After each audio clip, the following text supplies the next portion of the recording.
Meaning of the temple, Ezekiel 43.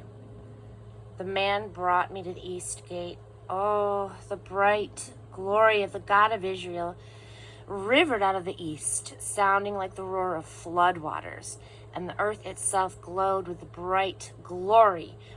It looked just like what I had seen when he came to destroy the city, exactly like what I had seen earlier at the Khabur River, and again I fell face to the ground. The bright glory of God poured into the temple through the east gate. The Spirit put me on my feet and led me to the inside courtyard, and oh, the bright glory of God filled the temple. I heard someone speaking to me from inside the temple while the man stood beside me. He said, "Son of man, this is the place for my throne, the place I'll plant to my feet. This is the place where I'll live with the Israelites forever. Neither the people of Israel nor their kings will ever again drag my holy name through the mud with their whoring and the no-God idols their kings set up at all the wayside shrines. When they set up their worship shrines right alongside mine with only a thin wall between them, they dragged my holy name through the mud with their obscene and vile worship. Is it any wonder that I destroyed them in anger? So let them get rid of their whoring ways and the stinking no-God idols introduced by their kings, and I'll move in and live with them forever. Son of man, tell the people of Israel all about the temple so that they'll be dismayed by their wayward lives. Get them to go over the layout. That will bring them up short. Show them the whole plan of the temple, the ins and outs, the proportions, the regulations, and the laws. Draw a picture so that they can see the design and the meaning and live by its design and intent. This is the law of the temple. As it radiates from the top of the mountain, everything around it becomes holy ground. Yes, this is law, the meaning of the temple. These are the dimensions of the altar using the long 21-inch ruler. The gutter at its base is 21 inches deep and 21 inches wide with a 4-inch lip around its edge.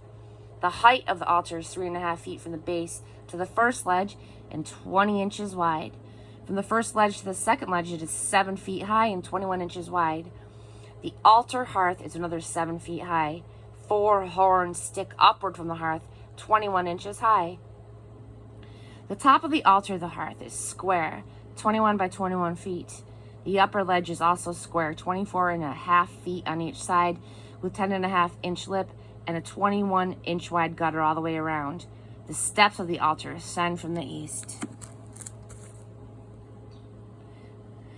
Then the man said to me, Son of man, God the Master says, these are the ordinances for conduct at the altar when it is built, for sacrificing burnt offerings and sprinkling blood on it.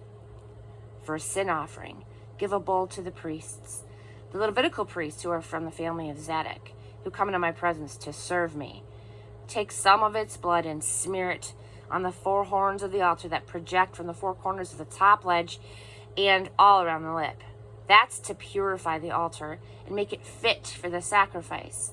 Then take the bull for the sin offering and burn it in the place set aside for this in the courtyard outside the sanctuary. On the second day, offer a male goat without blemish for a sin offering. Purify the altar the same as you purified it for the bull.